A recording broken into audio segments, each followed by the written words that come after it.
എൻ്റെ ചാമ മരം എല്ലാം ഒടിഞ്ഞു. ഇത് നോക്കി എൻ്റെ 2 വാഴ ഒടിഞ്ഞതാണ് അവിടെ കിടക്കുന്ന. എൻ്റെ പടച്ചറിഞ്ഞൂടെ വാഴ കൊലയ്ക്ക് ഒടിഞ്ഞൊടിഞ്ഞങ്ങ് പോണത്. അതിനൊരു തട കൊടുക്കണ്ടേ? ആമ്പയ്ക്ക മരം താ ഒടിഞ്ഞു പോയി. ഇവിടെ വാഴ. അയ്യോ, എൻ്റെ സീറ്റ് റൂബിയുടെ പുറത്ത് കിടക്കുന്നടാ ഇത്. ഇനി ഇത് വെച്ചാൽ നിൽക്കുമോ? പിടിച്ച് വെച്ച് വെക്കാൻ പറ്റുമോ അറിയില്ല.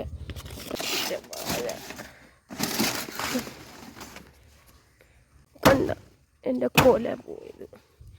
ഈ കൊല പച്ചക്കൊലയാണ്. നോക്കിയ ചെറുതിങ്ങോട്ട് വിരിഞ്ഞേ ഉള്ളൂ. വലിയ കൊലയാണ്, പക്ഷെ അത് പോയി. നമ്മൾ എത്ര ആഗ്രഹിച്ചാലുമേ ഇതൊക്കെയാണ് ഒരു മനുഷ്യൻ. ഓരോ കാര്യങ്ങൾ ആഗ്രഹിച്ചാലും കിട്ടണ്ടേ. അത് പോയി. ഇത്രയും വലിയ കൊലയാണ് കണ്ട. ഇത്ര എന്നാലും ഇത് ഇച്ചിരി കൂടെ ഒന്ന് ഇതായത്.